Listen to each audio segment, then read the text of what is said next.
Tu as abandonné la prière, mais tu n'as pas abandonné tes problèmes. Homme de Dieu, j'ai prié longtemps, je n'ai rien vu. Parfois, tu te dis ça seul et tu prends une résolution seule. J'ai prié longtemps, je n'ai rien vu, j'abandonne. Mais tu n'abandonnes pas tes problèmes. Tu étais dans le monde, attaché à tes problèmes. Tu es venu à l'église, attaché à tes problèmes. Tu abandonnes l'église, attaché à tes problèmes. Tu vois que toi-même, tu étais un véritable problème. Abandonne aussi tes problèmes. Tu as seulement abandonné le Seigneur. J'ai abandonné la prière. Depuis, je n'arrive plus à lire la Bible. Mais tu n'as pas abandonné tes problèmes. La voix de tes problèmes résonne toujours fort dans ta vie. C'est avec ça que tu dors matin, midi, soir. Des fois, tu oublies même de prendre ton déjeuner. Quand tu jeûnes, c'est pour tes problèmes. Tu arrêtes de manger parce que tu as des problèmes. J'aimerais te dire, tes problèmes parlent trop fort. Ils sont en train de te créer des problèmes. Et si ton problème, c'était le fait que tu donnes trop de place à tes problèmes? Et si la solution ne venait pas depuis longtemps, tout simplement parce que tes problèmes parlent plus fort, c'est ça qui dicte la loi. Laisse Dieu prendre la première place.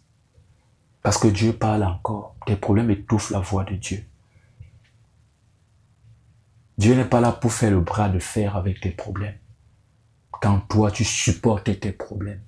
Je ne sais pas si tu comprends un peu. Je ne sais pas si tu comprends.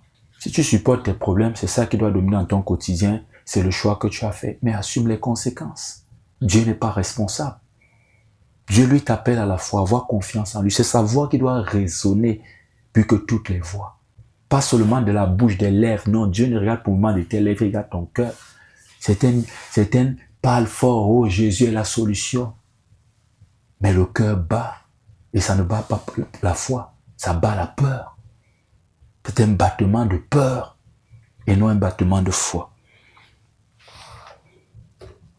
Tu es devenu vide spirituellement parce que tout ce qui règne autour de toi, c'est l'obscurité. C'est-à-dire ce sont les symboles qui appartiennent au diable et non à Jésus-Christ. Matin, midi, soir, ce sont tes problèmes. La foi en Dieu ne veut pas dire qu'on n'a pas de problèmes. Non, nous sommes sur terre. Va sur mon enseignement, la terre est une triste demeure. La foi en Dieu veut dire qu'on laisse Dieu parler plus que toute autre chose. On a plus confiance en lui. Quand tu as la foi en Dieu, tu as confiance en lui. Tes problèmes ne deviennent rien. Ça n'a plus de force et le diable n'aime pas ça. Le diable déteste ça. Voilà pourquoi le diable fait tout pour maintenir les problèmes. La plupart des gens sont attachés aux choses charnelles. Voilà pourquoi leurs problèmes parlent fort. Leurs difficultés financières parlent fort. Regarde ta vie, ma soeur. Regarde ta vie. Ta vie est devenue une idolâtrie. En réalité, tu n'es pas en prière. Tu n'es pas différent de ceux qui se prosternent devant des statues. Tous les jours, le mariage. Donc, c'est le mariage qui dicte. Le mariage, c'est un problème désormais. C'est un problème, le mariage. Matin, midi, soir, le mariage. On dort, le mariage. On se réveille, le mariage. Et une sœur m'a dit un jour, je ne vais jamais oublier, lors d'une séance de prière sur Telegram, je ne vais jamais oublier. Elle m'avait vraiment fait rire. Elle m'a dit, apôtre, devant tous les autres frères, apôtre, je sais pas, j'ai un peu plus de ça. Bref, elle a eu une révélation. Bref, je ne sais pas où ça sort, je ne sais pas quel genre de révélation c'est. L'église où elle est n'a pas, l'homme de Dieu où elle est, l'assemblée où elle est, c'est une église qui n'a pas l'onction du mariage. Donc il faut qu'elle se trouve, donc elle est en train de côtoyer, il y a d'autres églises qui ont l'onction du mariage. Regardez la vie, regardez vous-même la réalité. Je suis là pour vous aider, je suis là pour que vous soyez développés spirituellement. C'est ça la réalité, parce que nous nous plaignons de Dieu, mais regardez l'état de notre vie. Ce qui est une assemblée. Les assemblées rares que les gens cherchent de nos jours. Les gens cherchent la vraie assemblée de nos jours. Les gens sont prêts à partir aujourd'hui dans une église que même s'il n'y a pas de miracle, pourvu que l'homme de Dieu soit simple, qu'il n'a pas touché à la magie, il n'est pas dans la franc-maçonnerie. Les gens cherchent des assemblées comme ça de nos jours. Toi, tu es dans une assemblée calme, posée, tu quittes parce qu'il n'y a pas l'onction du mariage. Est-ce que cette sœur suit Jésus? C'est la question que je me pose. Je dis, mais comment est-ce qu'on peut quitter une église parce qu'il n'y a pas l'onction du mariage? Vous voyez, c'est ça. Bon, parce que la vie des gens aussi aide aussi pour grandir. C'est pour asseoir encore ce que je suis en train de te dire. Voilà l'état dans lequel vivent plusieurs. Les problèmes parlent plus fort que la foi. Tu vois, le mariage parle plus fort. Il faut qu'elle se marie. Il faut qu'elle se marie. Et c'est nous les hommes de Dieu qui savons ce que nous traversons. Ils sont nombreux. Dès qu'ils ont ce qu'ils ont obtenu, c'était fini à les affaires de Dieu. Certains prennent Dieu comme un marabout de puce. Oui. Plusieurs chrétiens prennent Dieu comme un marabout de puce, comme une solution de puce. On n'essaie jamais si ça marche de ce côté. C'est la réalité. C'est la réalité.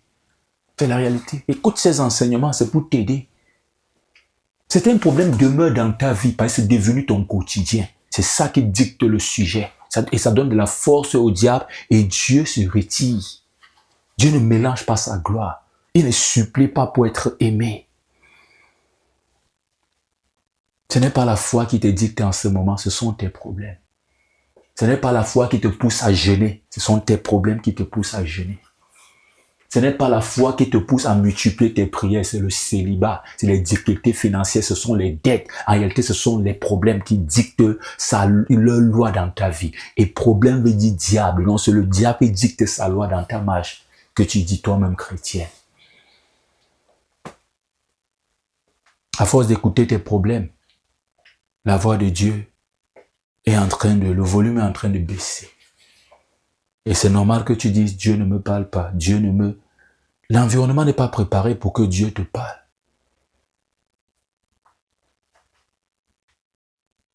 Regarde à Jésus et non à tes problèmes. Regarde à la solution. Et comme j'ai dit tout à l'heure, dans les interventions spirituelles, on veut seulement, surtout les femmes, on veut seulement parler des problèmes, parler du problème. Tu veux même parler, on t'étouffe. Je suis souvent surpris que tu permets à une personne de t'appeler déjà. La personne déjà, c'est dans une grâce. C'est une grâce parce que nous recevons tellement de personnes et on ne peut pas servir tout le monde. Je suis désolé de te dire ça. Avant, je pensais que je pouvais servir tout le monde. Jésus m'a dit au rythme là, au moment qu'il faudra vraiment servir, tu n'auras plus la force. Il faut aller doucement. Il faut aller mollo. Donc, c'est déjà une grâce. Mais laisse alors l'homme de Dieu parler. Tu veux, même dans les consultations spirituelles, c'est toujours le problème qui est en train de dominer. Non. Surtout les femmes. Certaines femmes viennent comme ça, elles veulent que vous vous mélangez ensemble contre leur mari. Non, apôtre, je dis, il faut respecter déjà ton mari et tout. Et surtout, elles ne comprennent pas qu'il faut respecter l'homme même s'il est païen. C'est ça alors qu'ils les énerve encore quand tu dis non, déjà ta façon de parler là, moi je suis pas là pour flatter les gens et je dis toujours que je suis pas là pour faire plaisir aux gens.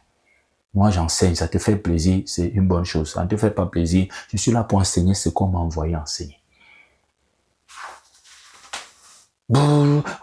Apôtre, mon mari là, c'est parce qu'il y a un truc que je vous ai pas encore dit. Elle me dit ça, jusqu'à là, je ne change pas. Apôtre, elle veut qu'on se maintienne dans le problème, alors que ce que je dis, c'est pour amener des solutions. Parce qu'il y a certains hommes de Dieu, par exemple, qui poussent les femmes à mépriser leur mari parce qu'elle est devenue chrétienne, le mari n'est pas chrétien. Ton mari est pleinement ton mari, que tu deviens chrétien sur le chemin et qu'il reste païen. Déjà, en réalité, le mariage, c'est les affaires des familles. C'est les affaires des familles. C'est les affaires des familles. Tous ceux qui sont partis, vos familles se sont rencontrées, vous êtes mariés là, c'est un mariage légal devant Dieu. Même si vous n'avez pas mis pied à l'église, c'est légal devant Dieu. Pour savoir ces choses-là. Parce que vos familles, on aime, à l'église, ils aiment, dans les assemblées, ils aiment seulement écraser vos familles. Ils étaient où quand vos familles vous mettez au monde? Pourquoi ils ne vous ont pas mis au monde une fois resté avec vous, devenir vos familles totalement? Mais tu as grandi sous la couverture d'un père et d'une mère. Et Dieu aussi a prévu une récompense et un honneur pour eux. Qu'ils soient chrétiens ou pas. Même si après ils vont aller en enfer, pour l'instant, Dieu aussi a prévu un honneur et une place pour eux. L'homme quittera son père et sa mère, s'attachera à sa femme et les deux formeront une seule chair, deviendront une seule personne, un seul corps. Ne laisse plus tes problèmes bavarder comme ça. Et quand tu laisses tes problèmes bavarder, quand c'est ça qui devient ta passion, parce qu'en réalité, c'est une triste passion. Passer la journée à parler de ses problèmes, c'est un contamine même. Ah, qui fait l'homme de Dieu me localise, il parle de mon problème. Pourquoi tu ne dis pas qu'il faut te donner une révélation d'une parole? On t'éclaire sur un enseignement biblique que jusqu'à présent tu n'as pas compris. Qui fait moi? Voilà pourquoi elles suivent les prophètes. En réalité, ce n'est pas Dieu qu'elles suivent. Elles suivent en réalité dans l'esprit qui les anime, c'est l'esprit des marabouts. Elles ne suivent pas le prophète pour avoir... Le prophète parle de la part de Dieu. En réalité, elles ne suivent pas le prophète pour que le prophète leur parle de la vie. ou de la part de Dieu, non. De la part de Dieu pour leurs problèmes personnels. C'est-à-dire, si tu es prophète, tu commences à dire, oh, le Seigneur vous appelle pour le juger. Bon, je prends un exemple simple. Regardez sur les réseaux sociaux. Si tu es prophète, tu commences à dire, bientôt il y aura la fin du monde, Jésus a fait cela, Dieu appelle à la repentance. Tu envoies un message collectif. Ça va pas les intéresser. Ce qu'ils veulent, c'est un message personnel pour leur vie. Donc en réalité, c'est leur problème qui les anime et qui dicte encore leur loi. Ils écrivent souvent dans les commentaires, localise-moi, localise. Voilà comment plein de faux se font du beurre, se font de l'argent sur les réseaux sociaux, surtout sur TikTok, parce que TikTok, j'ai remarqué, c'est aussi un réseau social, il y a beaucoup de chrétiens charnels. Pasteur, localise-moi, ah, tu vas voyager, tu as un projet de voyage. Mais en Afrique, presque toute personne jeune, je veux dire presque tout. Certains ne parlent pas parce qu'ils n'ont pas les moyens. S'ils avaient un peu, ils devaient aussi vous montrer qu'ils pensent aussi aller au Canada chercher le capital. Donc, vous voyez comment les problèmes dictent la loi. À un moment donné, commence à maintenir la foi. Il faut que la foi reprenne vie dans ta vie pour entendre la voix de Dieu. Mets-toi dans une discipline spirituelle profonde. Mes problèmes ne dictent plus la loi dans ma vie. C'est que Dieu a dit, c'est ça qui demeure. Il m'a dit, persévère, je persévère. Il m'a dit, attends, j'attends, point. Commence comme ça, tu vas voir que beaucoup de poèmes vont partir. Beaucoup de poèmes sont alimentés par des esprits nuisibles. Va sur mon enseignement, les esprits nuisibles. Je pense qu'il y a un et deux enseignements. Un ou deux enseignements.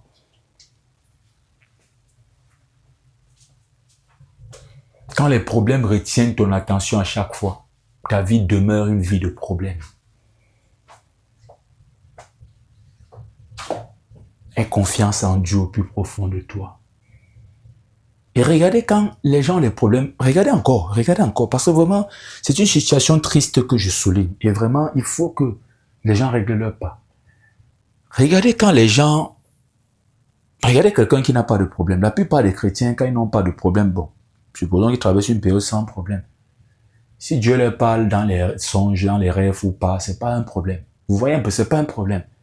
Si Dieu ne leur parle pas, ce n'est pas un problème. Mais ça devient un problème quand ils ont un problème en réalité. Depuis Dieu ne me parle pas. Dans mon célibat, il ne me parle pas. Tu vois, en réalité, c'est toujours le problème qui est en train de demeurer. Quand il n'y a pas de problème, le fait que Dieu ne leur parle pas, ce n'est pas un problème pour eux. S'il ne leur parle pas, ce n'est pas un souci. Même pendant un an, ce n'est pas un souci. Certains sont pressés de lire la Bible parce qu'ils ont des problèmes. Si tu les vois d'ailleurs commencer à ouvrir la Bible, chaque jour, c'est parce qu'ils ont des problèmes. Donc, c'est des problèmes en réalité qui dictent même leur marche. Il n'y a pas la foi authentique là. Il n'y a pas cet amour pur et vrai là. Et c'est ça que plusieurs n'ont pas. Et ils ne cherchent même pas ça. Tu penses que c'est parce que tu auras tout que tu auras la paix. Plusieurs vivent dans des châteaux sans paix. Roulent dans de grosses voitures sans paix. Occupent de gros postes de travail sans paix. Il envie même la position de ceux qui sont pauvres. Il faudra le savoir. Dieu ne me parle pas depuis. Ce n'est pas un souci. Quand tout va bien. Mais c'est quand il y a des problèmes, ça devient un problème.